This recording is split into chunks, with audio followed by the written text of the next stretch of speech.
દીકરો નાનો હોય, માની ઉદરમાં હોય ને પાટું મારે ને ત્યારે મા બાપ ને હરખ નો હમાતો હોય મારા બાપ. પણ જયારે એનો દીકરો મોટો થઈને પાટું મારે ને ત્યારે આ મા બાપ ની આંખમાંથી આંસુ નથી હુકાતા. કારણ કે મા બાપે ક્યારે પણ ન ધાર્યું હોય ને એવું પોતાનું પેટ જ પોતાને નડે છે મારા બાપ. માતાઓ મને જવાબ આપજો, એક ઘરની અંદર 4 સભ્યો હોય અને 3 રોટલા હોય.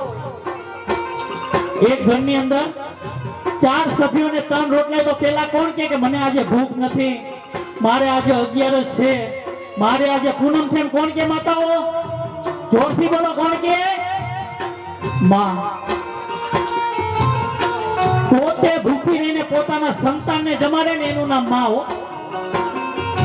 પોતે ભૂખી રહી જાય, બેટા મને આજે ભૂખ નથી, મારે આજે 11 છે, મારે આજે પૂનમ છે, અને એના સંતાનને જમાડતી હોય મારા બાપ.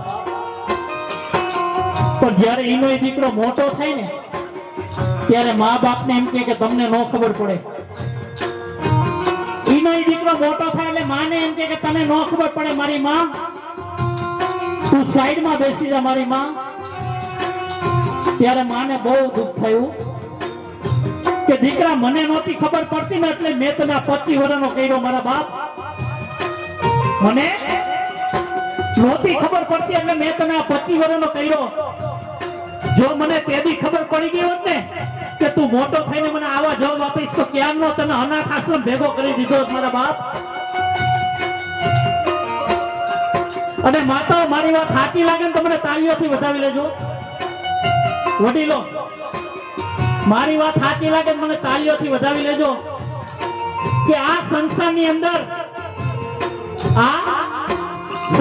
અંદર દરેક સાસુમાં જો માં બની જાય અને વહુ જો દીકરી બનીને રહેવા માંડે ત્યારે અમારા વડીલોની ઉંમર 50 વર્ષ વધી જાય મારા બાપ. 50 વર્ષ વધી જાય. કારણ કે તમે હાવ એકબીજા બાંધવામાંથી નવરા ન થાવ એટલે મારા વડીલો કોઈ નિર્ણય ન લઈ શકે, બિચારા દુનિયા છોડીને વયા જતા હોય. એટલે ખાસ હાહુઓને ખાસ નમ્ર વિનંતી કે તમારી હાહુમાં હોય ને તેની સેવા કરી લેજો. અને હાહુને પણ નમ્ર વિનંતી કે જેવી વહુ આવી હોય ને એ આપણી છે, બાજુમાં જઈને એની પંચાયત કરવી. આ તો બાજુમાં જઈને એના જ ઉપર ગાતી હોય, મારી વહુ આવી છે, મારી વહુ કઈ કામ ન કરે, મારી વહુ આમ છે, પણ મારી માં કાલ હવારે તારી કાયા લઈ જાય ત્યારે બાજુવાળી સેવા નહીં કરે, પણ તારી વહુ હોય છે ને એ તારી સેવા કરશે મારા બાપ. વહુને હાચવી લેજો. અને આજે હું કાનાણી પરિવારને આંગણે પધાર્યો છું ને ત્યારે મારે યુવાન બેનું દીકરીઓને 2 હાથ જોડીને નમ્ર વિનંતી કે હારી ગાડીઓ જોઈને, હારા મોબાઈલ જોઈને, હારા કપડા જોઈને બેનું મોહી ન જાતી હો. કારણ કે તમારા બાપની ઇજ્જત જાળવી હોય તો તમારા હાથની વાત છે મારા બાપ. તમારા બાપને લાખ નો કરવો કે કોડી નો કરવો ને એ બેનો તમારા હાથની વાત છે. હારા મોબાઈલ જોઈને, હારા કપડા જોઈને બેનો મોહી ન જાતી. કારણ કે તમે જો તમારા મા બાપની નો થયું તો સામે વાળાની કોઈ દી નહીં થવી. લખવું તો લખી લેજો. તમે અવરું પગલું ભરી લ્યો છો ને ત્યારે તમારા બાપના કાળજાના કટકા થઈ જતા હોય મારા બાપ. ઈ બાપને આ દુનિયામાં રસ ન રહ્યો જીવવામાં. આ દુનિયાની અંદર બાપ 2 જ વાર લડે. આ દુનિયાની અંદર બાપ 2 જ વાર લડે. એક દીકરો તરછોડી દે ને કે પપ્પા તમે મારા ભેગા નહીં, તેથી આ બાપ આ દુનિયાથી હારી જતો હોય. અને બીજી વાર દીકરી સાસરે જતી હોય ને એને વરાવાના ટાણા આવી ગયા હોય ને તેથી બાપ આમ ઊંચું ઉપેડીને ન જોઈ શકતો મારા બાપ. કારણ કે એની દીકરીની વિદાય ન કરતો પણ પોતાના કાળજા કેળા ખટકાની વિદાય કરતો હોય. ઈ તો જેને બાપ ગુમાવ્યો હોય ને એ દીકરીને પૂછજો કે બાપની કિંમત શું હોય. દીકરીને પિયર જવાનું મન ન થાય બાપ ન હોય ને એટલે.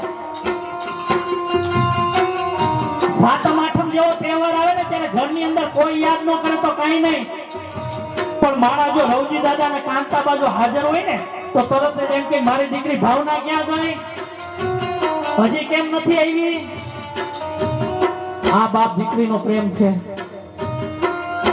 બેનો તમારા મા બાપ ઉપર એકવાર ભરોસો કરી લેજો. તમે નહીં થયેલું હોય ને એવું કરીને તમને બતાવશે હો. પણ ક્યારે? ઓ સંતાનથી સેવા કરો, સંતાન છો સેવા ચાહો.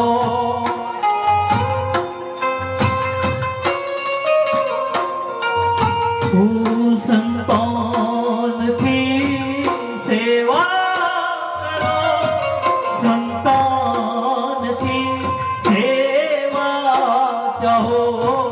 જેવું કરો એવું બરો, જેવું કરો